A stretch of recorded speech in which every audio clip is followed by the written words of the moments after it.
Hello everybody, this is Bob Dwyer from the Wellesley Wine Press.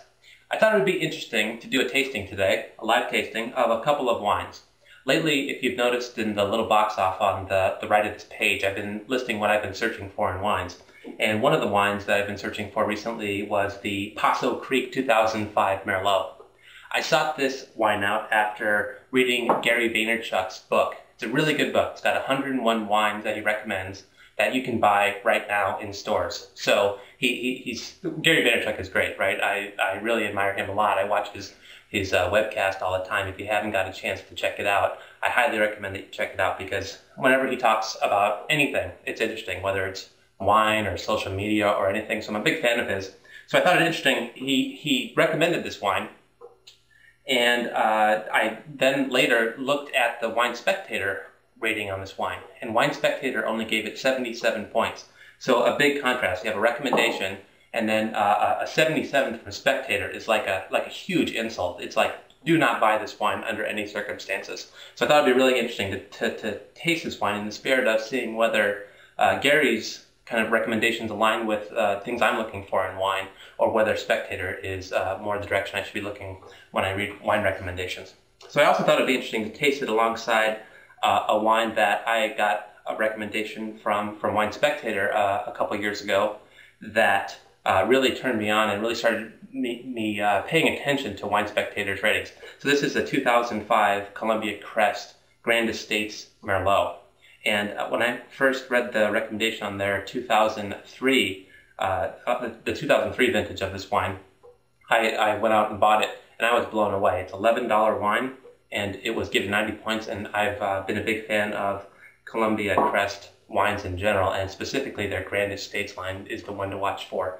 If you see their Two Vines line or something like that at Trader Joe's, I definitely encourage you to spend just a couple dollars more. You can usually find these for around $10 in wine stores, or sometimes at Costco for even less. So let's get right into it.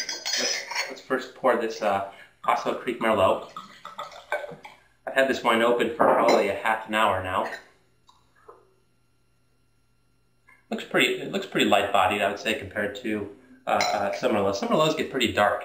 We always think of Cab as being so dark, but some Merlots, especially ones from Europe, Bordeaux in particular, can be incredibly dark, very dark and inky.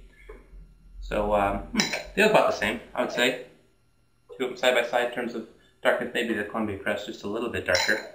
But before I go too much off the Columbia Crest, I want to mention, if you ever see the 2003 or 2004s laying around, they have a little different bottle. They changed the packaging. 2003 to 2004s of these are phenomenal. So if you ever see these on wine shows, pick one of these up. 2005 is pretty good if I recall. So let's crack into these and see how they taste. So this is the Paso Creek first. Not bad. Not bad at all. It's pretty nice. I had this Cabernet instead of the Merlot a few nights ago, and I really wasn't too impressed with this, but this Merlot is smelling pretty nice.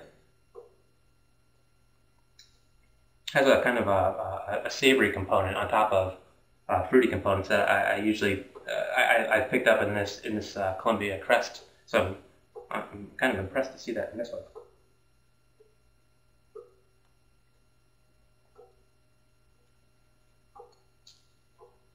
Not bad. Not bad. A little more bitter on the finish. I remember Gary's review gushing about how just delicious this wine was. And when I heard that, I was like, that's the kind of wine that I'm looking for recommendations for.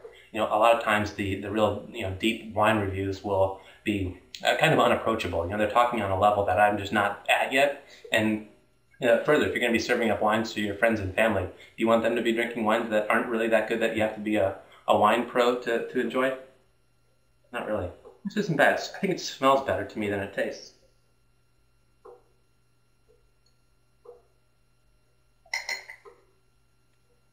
Not bad. Not bad. Let's try this Columbia Crest as a comparison point. I like to taste wine side by side like this and just give myself a reference for how a new wine that I'm tasting is. Very fruity. The Columbia Crest is coming out very fruity compared to this one, which was more savory, surprisingly.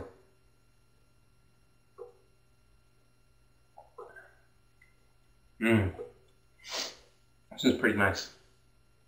This is pretty nice.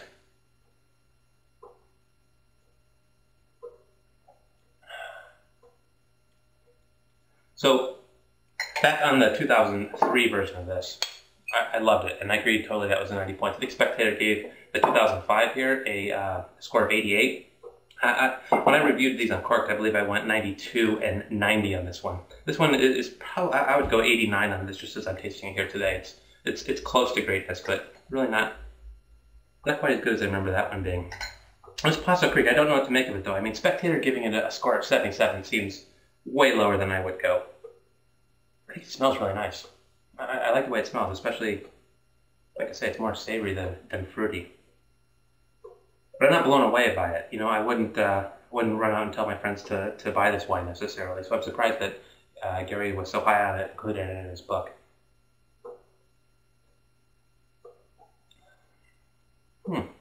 Yeah, just a little bitter on the fish, not exactly fruity. Okay, so this wine I think has a release price somewhere in the high teens. I think I picked it up for $14.99 in a local wine store.